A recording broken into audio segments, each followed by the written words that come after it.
నమస్కారం, నా పేరు శ్రీలేఖ. వెల్కమ్ టు సిజార్ టీవీ. తాజా వార్తలు విషయానికి వస్తే, మరో కేసులో మాజీ సీఎం టీడీపీ అధినేత నారా చంద్రబాబు నాయుడి పేరుని సిఐడి చేర్చింది. అసైన్డ్ భూముల కేసులో చంద్రబాబును A40గా సిఐడి చేర్చింది. ఈ మేరకు సోమవారం ఈ కేసులో చంద్రబాబును ముద్దాయిగా చేర్చుతూ అదనపు సిఐడి అదనపు మెమో దాఖలు చేసింది. మరో 2 అసైన్డ్ భూముల కేసులో సిఐడి అధికారులు ఒకే ఛార్జిషీట్ దాఖలు చేశారు.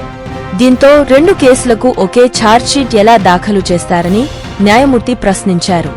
కేసులు 2 అసైన్డ్ భూములకు చెందినవేనని సిఐడి న్యాయవాదులు చెప్పారు. ఈ కేసులో గతంలోనే మాజీ మంత్రి నారాయణను నిందితుడిగా చేర్చారు. ఎన్నికల నోటిఫికేషన్కు 3 రోజులు ముందు ప్రభుత్వం ఛార్జిషీట్ వేసిందని టీడీపీ నేతలు చెబుతున్నారు. చంద్రబాబుపై కక్షతోనే అని పేర్కొంటున్నారు. ఇప్పుడు కొత్తగా చంద్రబాబును మరో కేసులో చేరుస్తూ మండిపడుతున్నారు. న్యాయస్థానంలోనే తేల్చుకుంటామని టీడీపీ నేతలు చెప్పారు. మరొక తాజా వార్తలతో మీ ముందుకు మళ్లీ వస్తాను. అంతవరకు సెలవు. సిజేఆర్ టీవీని సబ్స్క్రైబ్ చేయండి. ఈ వీడియోను లైక్ చేయడం మరియు షేర్ చేయడం మర్చిపోవద్దు.